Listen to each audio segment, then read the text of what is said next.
When you are okay, everyone else is okay. But when you are not okay, everyone else suffers with you. When we know how to look after ourselves, when we become our own priority, and then we can speak up, delegate, give our own opinion, and be ourselves. Welcome to Radiance, brought to you by Reiki Women Podcast, a series of interviews about Reiki and women's health.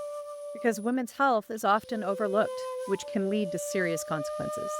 We can't wait to share some inspiring conversations with women who are using Reiki in the following areas: Reiki and recovery, Body image dysmorphia, creating healthy boundaries, navigating workplace burnout, and liberating women's hearts and minds from patriarchy, colonization, and oppression. Subscribe now and join the conversation. Welcome to Reiki Women Podcasts, and today we have another one of our special episodes in our series of women's health and Reiki. And we have with us today Larisa Sipek. Hi, Larissa. Hi, Bronwen. Lovely to have you here. Larissa is from Australia, like me. She's in Melbourne, though, and she has her own Reiki business there, which is called Thrive Beyond Stress. Aim with her practice is to help people, especially women, to become calmer, and in that calmness, helping them to make better decisions and work towards greater well-being in their life. And Larissa's going to discuss with us women's health in corporate environments and what we can do if we suffer from burnout, or if we have chronic illnesses, or any sorts of things that can happen to us in that sort of environment, and how we can deal with it. So it's a really helpful subject, and there will be lots of practical things for you that you can do to support yourself if you're finding that you're stressed or having difficulties in your own workplace, whether you work for yourself like all of us here do, or whether you actually also work in an environment with other people. I'm Bronwen Logan from Reiki with Bronwen, and I have my two colleagues with me, Carrie Varela from the Reiki Healing Society and Michaela Daystar from Heartscapes Reiki. I was just wondering, Larissa, what some of the factors are that influence women's well-being at work. So what are some of the things that can work for or against women at work? And then how we can bring Reiki into that mix to support people. Thank you for having me on board today. So when we are looking at women in corporate environments, for example, we see these nurturing women who are in environments where life is quite high-paced. And the woman is not just a worker, she's a human being, a mum, daughter, friend, and she brings all of that into the workplace. Unfortunately, or that's just part of life, there's a lot of deadlines that get imposed on a woman. And when she is presented with a deadline, she has to go in and deliver that work. Sometimes, due to the nurturing nature that she has, she'll accept a lot of work on her plate and trying to deliver all of that. And that all comes to the expense of her own well-being. And it's the feeling of, if I don't deliver this, or if I am late, or if things happen that they need something and I can't deliver it, it's kind of at the back of your mind that your job may be at stake, or there could be just feelings of anxiety coming through where you've got to do all that stuff. Sometimes it's just a pile up, or another work I may not be in, and you have to carry on the load. A staff member leaves, then they give you all of that stuff so you can, do that as well. So a lot of stuff happening, and it's kind of a sense of pressure building up, and many women will just invest a lot of time, not just at work, but actually their home time as well, family time, so weekend time as well. So they keep doing that because they've got this impression, and that's what they have to do. That's what they sign up for. The lifestyle that they have, that's the lifestyle they have to have. So in terms of how they deal with that and what's the best way to deal with it. So I've been on that journey before. I know how it affects one's well-being. And I guess when it comes to realizing the state that you're in, with calls coming through, you're sick almost every second, third day and so, it's important to kind of step back and speak up for yourself. And that's the first thing to do. And many women don't do that. They don't speak up. They just take stuff and they'll just invest themselves, their well-being, to the detriment to themselves and the families. So speaking up, many women don't do it. And they don't do it because of the fear. If I speak up, then what will people think of me? If I speak up, then I'll lose this project and it's going to go to someone else. If I speak up, what will people say about me and my capability to do stuff? A lot of these things are actually internal conversations in the head. So there's a lot of limiting beliefs that play in part as well. So in terms of being able to speak up.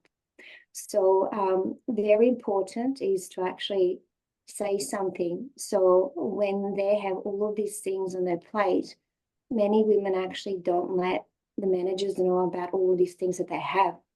So what I've done in the past and what I recommended them to do is to actually visualize your work, visualize what's going on, let people know what you're going through so you can actually get that support. And people that do that, they come to a realization that whoever is giving them work, many of them actually have no idea what's already on their plate. And many times they'll also be doing work which has been given a deadline, but that deadline then gets shifted for another 3 or 4 weeks for some reason. So it's always important to check whenever something comes in. Number one, how important is this? And, what would be the effect if I didn't deliver this on this time? Or, for example, if you get something to do just before you're about to go home, once again, ask how important is this? And if it doesn't get delivered, what's the impact? So it's about talking and communicating. And to be able to get into that state of being able to do so, it takes a courage initially. And when you make that first step, that's when you go and say, okay, I've done it once. I can see the impact and it's actually helping me. Now, in terms of how Reiki can help, and how it has been helping, when you get stuff piled up and you need to do all of that, the common emotional reaction that we have would be associated with stress and overwhelm.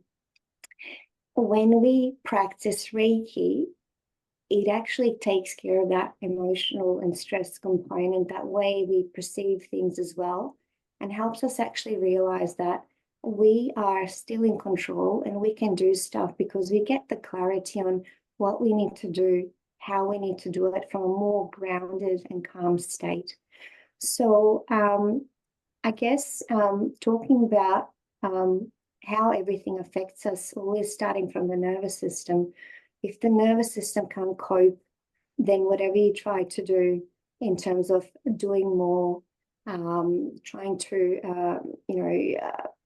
kind of work on everything and deliver everything, it's going to be feeling like an even bigger overload. But when we practice Reiki and use Reiki for ourselves to help us be into that state of calm, relaxation, and kind of get that stress component out of the way, then we go into this state of, I would call a state of flow, when we know how to look after ourselves, when we become our own priority, and then we can speak up, delegate, kind of give our own opinion and just be ourselves. So I would say from that calming and clarity perspective point of view, we can actually do things better because we start to communicate and we start to feel more comfortable with ourselves as well. I could really relate to everything you were sort of saying there, and to that fear of speaking up and how difficult that can be. I understand that if we're in a calmer space, then we can speak up, right? So if we're not worked up, then if we're calmer, we can actually say what we need to say. I liked what you were saying about making yourself a priority in that. And I was thinking about that with Reiki, and I thought, well, when we practice for ourselves, so when we do self-practice, it actually speaks for itself that we're making ourselves a priority, because it's almost like we're embodying that by doing something for ourselves. Absolutely. Yeah, I would say from what I've seen and experienced, if you go into a workplace and you see a woman do the work and you interrupt her for a second, she'll hold her laptop, she'll be typing in there, she'll be looking at you. So you like kind of know if she's present, not present. And when you come into that space of actually, I can put that laptop down, I can actually focus and I can be present and talk to this person. And I actually am a human being. I've got every right to actually take those few moments to myself so I can feel calm and balanced. And then that's when I start to thrive. Many women don't have a concept of self-care. Many have this feeling that self-care is something that's selfish. And many would associate also self-care with indulgence. So that's how they perceive it, maybe on media, maybe through some circle of friends that they have, that, you know, self-care means that, you know, I've got to go off and, you know, get drinks with your friends or do that sort of stuff. But self-care is about carving that 5 minute. And if it just means focusing on your breath, then that's what you do, because that will help you reset. And that's when you're going to just come to yourself and kind of continue with your day. Something I used to do that worked really well, and it does work really well, when you're physically in the office space, you actually leave your work and you go for a 10-minute walk around the building just to reset, come back and continue. But many women, what they do is they just push through the day and no break. It's the attitude of, I need to finish this, it has to be done. And at the end of the day, they're so tired, so exhausted, and that's how they go home, and they bring all that stress to their own home, and then it continues there as well. So there's no, when you come home, it's like continuation. You know, got children, you got to cook dinner, you got to do all that stuff, and it's like, where do you actually find time for yourself? And you know, going to your local park, sitting at a bench just by yourself, focusing on your breath, doing it. I used to actually go into the restroom, and in the restroom I'll close the door, and it's like I got 5 minutes for myself. That's what I'm going to do. I don't care about anything else. This is my time. And one of my friends taught me to actually bring a notebook with me and a pen. And it's just like, no one needs to know where you're going, what you're doing. You know, you are doing your work.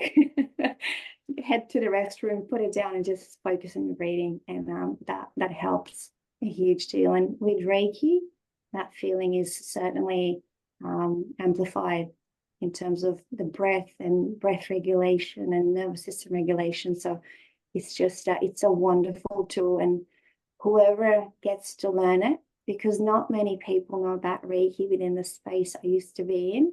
It's a novelty. They don't know about it.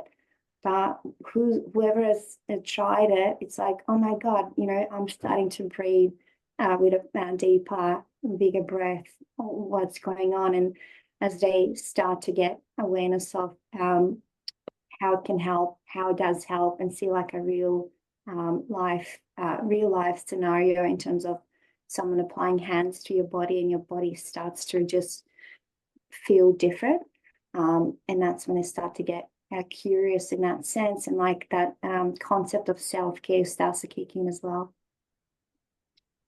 I really appreciate, Larissa, this reframing of self-care not as indulgence or selfishness, which there is a prevalent focus on self-care in that way in society, and at the same time as something that we have to like extract ourselves from our daily life in order to enact. as opposed to a definition that caring for ourselves in every moment is how we should be naturally, and that caring for ourselves doesn't always look like indulgence. Sometimes it does, but it also can look like setting boundaries, saying no to things, making sure we have lunch, making sure we go to the bathroom when we have to go, and really caring for our capacity for distress before we get to that point of distress. But to another point that you made, we really are in a society that kind of normalizes distress in the workplace, that pushing through everything that needs to be done at, productivity as the primary motivator, as opposed to having a holistic experience of life, is the norm. And so I think often it can be difficult even to notice those signs of distress, to even know that they're there until they get to this overblown place where now maybe we do have to take a break from life and take a few days off or go on a vacation or go to the hospital or. And so I wonder if you could share with us some of the symptoms of distress, particularly those signs or symptoms that we can maybe learn to pay attention to when they're small on the front end before they get to this point where, oh my God, now we have to stop everything and deal with, severe distress. What are some of those symptoms that people can learn to pay attention to? And also, again, how can Reiki help us to navigate those symptoms as a form of self-care? Absolutely. So the first symptoms that get noticed is the change in your breathing patterns. So the breath starts to become shallow, starts to become faster, and you seem to be kind of running and rushing around all the time. Many would experience headaches, tension around the neck or shoulder area. So just kind of sense of feeling tightness in the upper part of the body. And then when those are the physical symptoms, of course, but in the background, you got the mind where your thoughts are just racing most of the time. So it's not around so you can't focus. So you might get your project to work on or a task to work on, but whenever you look at it, you read and it's like, I really don't know what I'm reading. The information is not sinking in. And, I used to be so productive in the past, and now it takes me longer time to deliver things. So it's around slowing down from a cognitive side as well. And so physical, kind of all connected. Some will also experience chest pain. The chest pain is one of the biggest ones, and chest pain was something that I was experiencing. Many women will go to their doctors and they'll ask for help, and they'll get so many. I used to say I used to be scanned so many times. You get pain that seems really, really real. Heart attack type pain sometimes, and when it comes to that stage, it's just body saying stop. What are you doing? Don't do that. But many women keep continuing until, they're very fatigued. They can't get up from the bed. And when it comes to that, where your mental state is being affected, just means that you've crossed that line of actually being in control of yourself and your well-being to now being in a state of actually you need a professional help. So from mental to physical symptoms, irritability, not just with a particular person, but kind of world around you. So you're kind of always in this stress. So cortisol's pumping all the time. And it's like, as you said it before, you don't know the difference anymore in if you're stressed or if you're not stressed. And it's actually other people that let you know that you're not the way you used to be. And when they start saying that, that's you're like, okay, I don't feel okay. You're right. But I've just been ignoring everything because, I was under financial pressure. I had to do all these things. So it's just, it's a myriad of things that you start to think about. But whenever something happens, and this is a problem, when something happens to women, the first thing they think that, I've got an illness, something's wrong with me, something's wrong.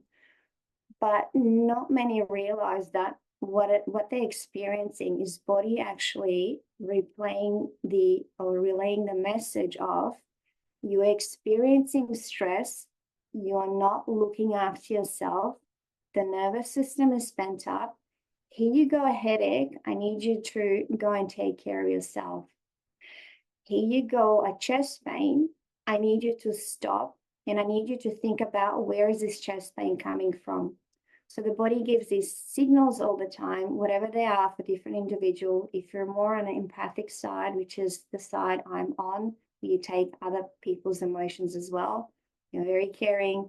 You're just taking the weight of the world on your shoulders. You get into a state of experiencing all these things, but you're still pushing through. And I'm like, no. And these are things you don't learn until and for me, it was, I had to become ill to actually figure out that all those things I was experiencing were just signals and messages for me to stop what I was doing, recalibrate, do something about it. But it's like, no, I can do this, and I'm going to keep pushing, and then you just end up breaking down. So very important, I guess, from going back to your question in terms of what are the symptoms, starting first from the breath, just not being able to sleep. The biggest one, as soon as the sleep gets interrupted, that's your body's rest and recovery time. When that's gone, I was about to say good luck. When that's gone, you can get it back, but that's truly where your healing takes place. And if that's taken away from your body, and then everything becomes much harder, and your whole being is actually affected. How can Reiki help? The way I've been using it for myself and other people, especially people who experience burnout. Let's see how we can help you feel calmer. And it's about, what is it that you actually need right now? So bringing you back into that state of feeling that calmness, so you can get clarity around, things that you need to change and rearrange, so you can look after yourself and make yourself a priority number one. Because when you are okay, everyone else is okay. But when you are not okay, everyone else suffers with you. I feel like I can relate to this so much. So thank you, Larissa. Just as a mom who've been raising my children for the last 7 years and running my own business, it's just really easy to let that overwhelm really build.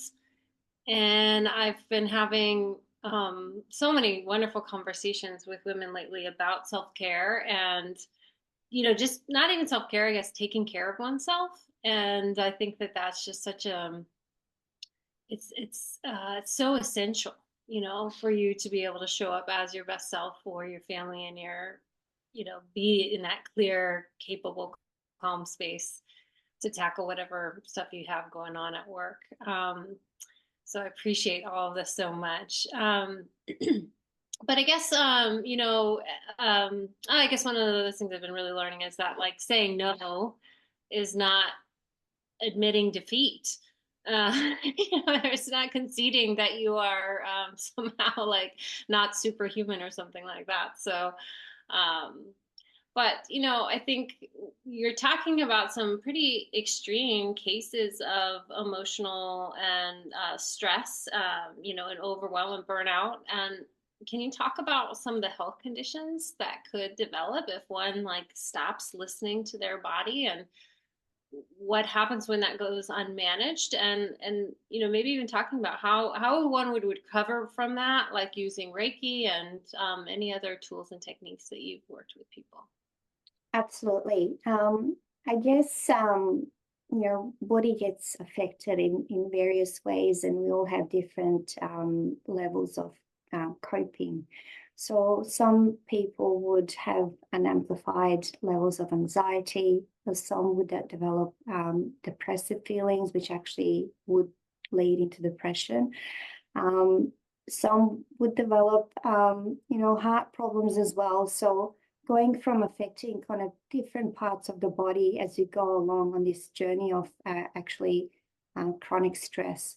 So whenever the stress response is there, I personally developed Hashimoto's thyroiditis. That was one of the things. It is an autoimmune related illness, but autoimmune, the cause for that one is unknown. So if the cause is unknown and you don't have anyone in the family that has had the condition, where is your condition coming from? Things like premature menopause, that's another one that comes through. And also, I would say more of a mental health related challenges that people have, and that it also goes undetected. So, from going into states of, not being able to get up from the bed, that's really a challenging one. And also going into a state of when you experience panic attacks almost on a daily basis, and you're wondering what's happened to my life, where is this coming from? Any condition can develop when body's flooded with chronic stress and then that cortisol that we have, any condition. So, we got many young people who actually, who leave us earlier, from heart-related conditions. Where is that coming from? If it hasn't been in a family before, there wasn't any evidence of that. Why do we have rise in mental health conditions? A lot of stuff that's happening. So I would pretty much say any condition can be developed as a result of chronic stress and suppressing your emotions.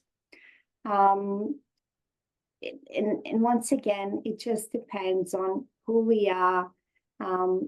Also what our personality is like as well. What are our coping mechanisms?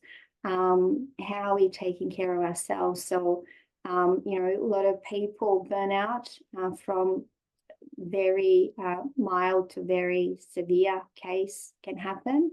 And what do we do then? I always say to people, professional help is what you need, and that's what you start with. But while you are getting professional help, you need to kick off your self-care. And for me, self-care is Reiki as one of the, I would call it for myself. It was my tool that's pretty much saved me. We can't do things alone. We need help. And the best people who get you that help are medical practitioners and holistic practitioners working in partnership. When we go on a healing journey, we need that support where we can talk to someone. But we also don't know what is it that body holds within that we don't know, that we're not aware of. So if we go purely on a holistic path and body has something that we don't know that we're dealing with, then we might be missing some things that we don't know about, and then we might make wrong decisions. So holistic and medical, but also following your intuition. When you become really unwell, you're not in a position to make good choices. Your whole being is affected. So from that point of view, my approach for acute burnout was medical help, and that's what I did for a long time. And then holistic care came in through Reiki.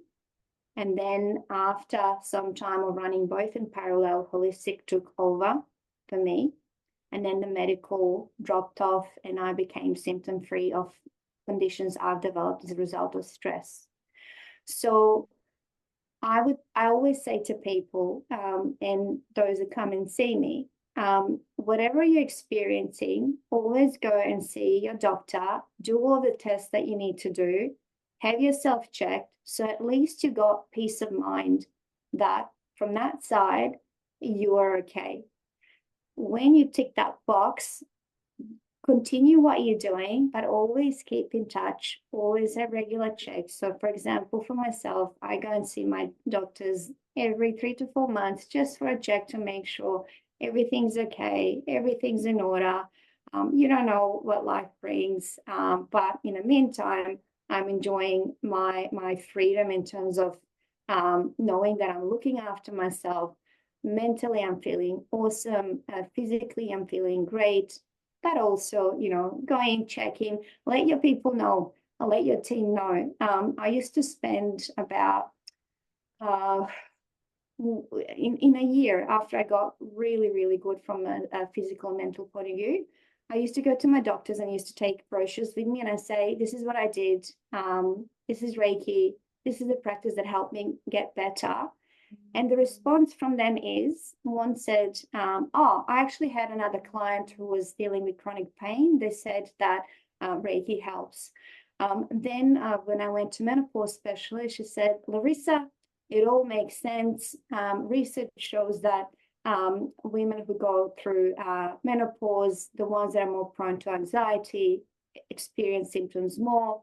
If you do have a practice that helps keep you calmer, those symptoms go down as well. So they are aware, they are connected, but we do live in a world of people not knowing that what actually holistic care is.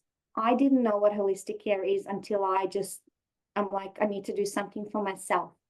Because when you feel unwell from stress-related issues, for example, the mind goes everywhere. It just runs around. When you practice Reiki, what you're essentially doing is you're actually helping tame your mind. And when you tame your mind, the heart the whole body responds, and you kind of go into that state of coherence, and the mind, the heart, and the body as well all are running in at one level as they are and as they should be. Larissa, I know exactly what you're speaking about because I've noticed it. As you get older, hopefully you do get a greater awareness of yourself.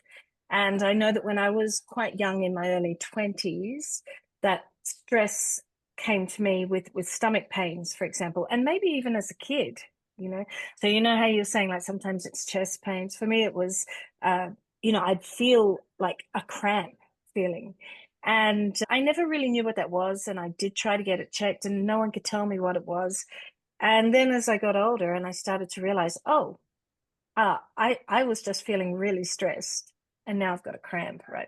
So, just putting these things together in our lives as we go along and finding out what they are. And it's pretty amazing that the body can do that for us, that it is actually giving us these cues and saying, you're not paying attention to what's going on with you. I'm going to let you know. And now you've got to do something to get rid of that cramp feeling. So you've got to de-stress. Yeah. You talk about, Reiki being one of the tools that you can use to help with that. Could you be more specific when you talk about Reiki? So what sort of things, if someone is, going through stress or chronic illness, as you yourself did, what sort of things were you doing with the system of Reiki that was helping you? Yeah. There's meditations that I did. So Gassho Meditation was the first one, and hands-on healing for me. I'm just going to mention Gassho Meditation because there is a book written by Professor Anne Baldwin from the University of Arizona, who actually lists Gassho Meditation as a nervous system down-regulating practice. And she shows in her research the state of being and how the heart rate variability and how it changes before the meditation and after the meditation. For me personally, Gassho Meditation has helped me tame my monkey mind. So when you are not well, the mind is just scattered. A lot of things come through and all you just want to have is just a break, a space in between where nothing's happening, but at times that just cannot be done. So with Gassho meditation, by following my breath through my hands and then into the arms and then all the way into the stomach, it helped me just, I would say, learn how to control my mind, if that makes sense. It helped me develop focus, which I wasn't able to do. Mind scattered, you're kind of hyperactive, running everywhere. But when you had something to focus through, it actually started to, it helped you create a habit.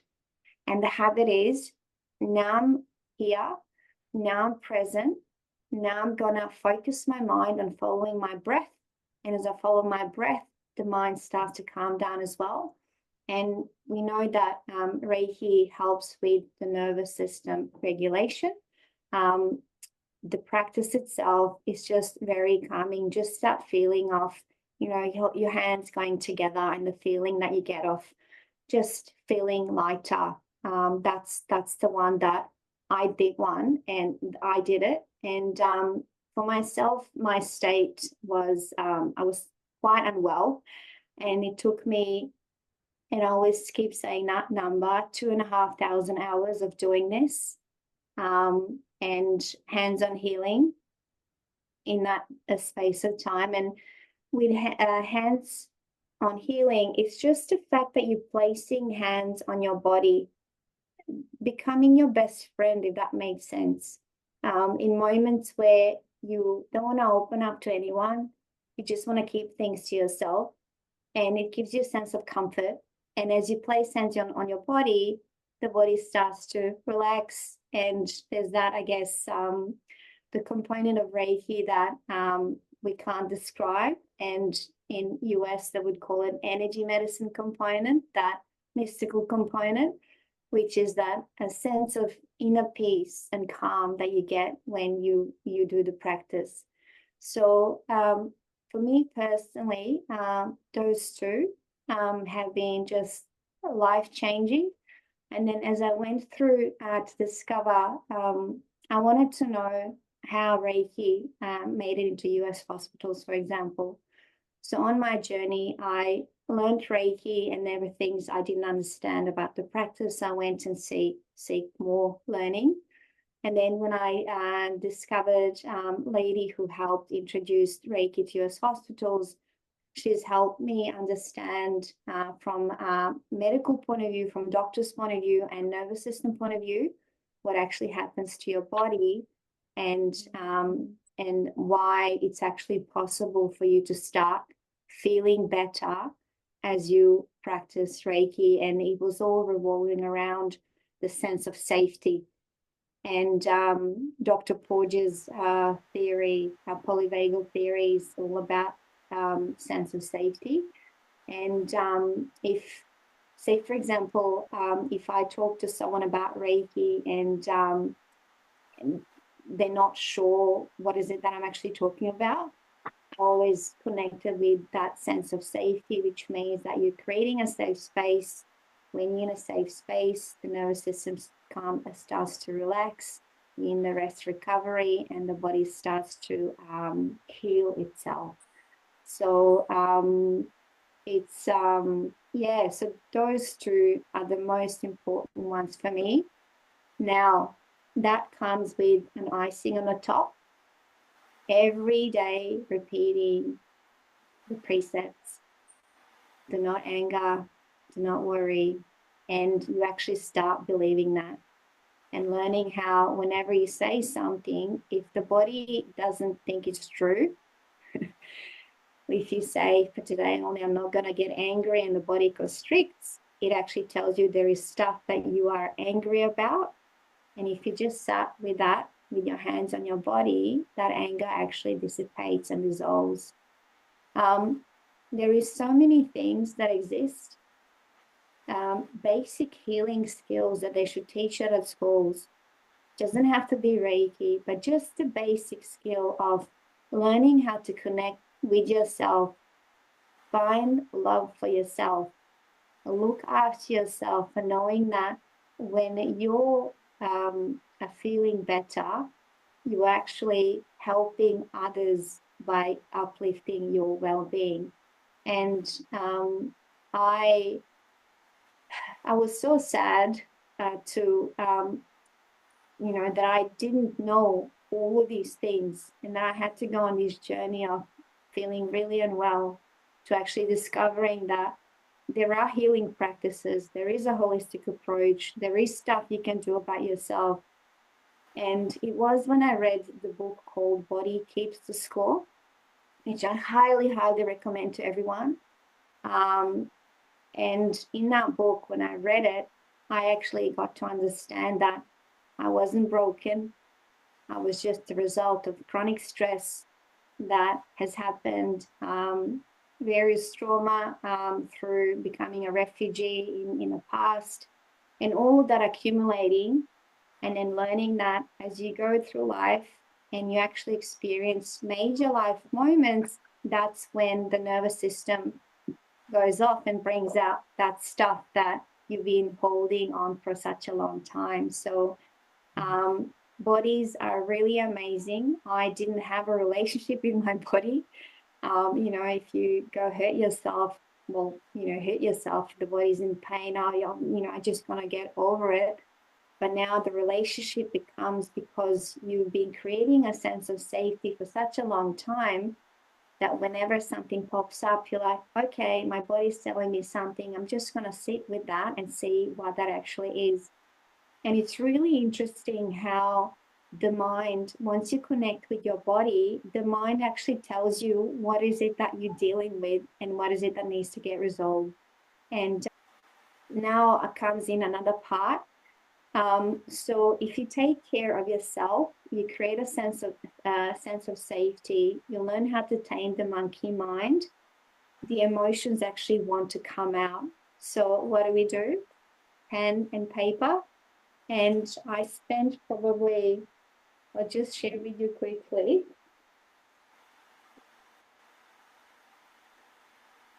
These are my books for writing. In these books, this is where my stress went into. So it's pretty much writing, and it's always about writing in a way where you say, I feel anger, I feel frustration, and learning how to separate it and take it away from your body on a paper and part with it. And it's really interesting. So we know all these things from ancient practices, but there's a company called Curable, for example, created by a group of people who've had chronic pain. And, they're former professors, pain experts, people who had chronic pain. And everything that we're teaching, the concept of Reiki and all of these practices, is actually being taught as a psychotherapy type exercise, as a mind-body approach, where you actually know that there is a way you can communicate with yourself in your body. And when someone who's a Reiki practitioner tells you this, you'll probably say, oh, are you sure that you know what you're talking about? But when there's someone that, has studied, for example, human behavior and pain and is expert in all that stuff, and when they tell you communicate with your subconscious, you're like, oh, actually, you can do that. It's been utilized in therapies as well, but we don't know these things. No one knows about it. It just seems that you actually have to break. And when you break, you discover these things exist. So one of the things that I'm doing, and I'm doing on my LinkedIn website, is I'm actually sharing information as to what has helped me overcome my burnout, and the tools and the steps and the techniques. So I would say from Reiki, it's the Gassho Meditation, hands-on healing, and then there's this writing and learning how to communicate with your body and yourself to let go of things. Thank you so much, Larissa. That was so insightful. And, I always knew, you called it very politely restrooms, but toilets are a woman's friend. I loved hearing that. It's one of my favorite places to nick off to if I'm feeling a bit stressed or worried or anything like that. So thank you for confirming that for me. But for the rest of us, thank you for all the lovely, helpful hints that you've given today. Larissa, I'm sure you'd be able to help if they're looking for specific practices to deal with stress. So Thank you so much once again. Thank you very much. Thank you so much, Bronwen and Michaela and Carrie.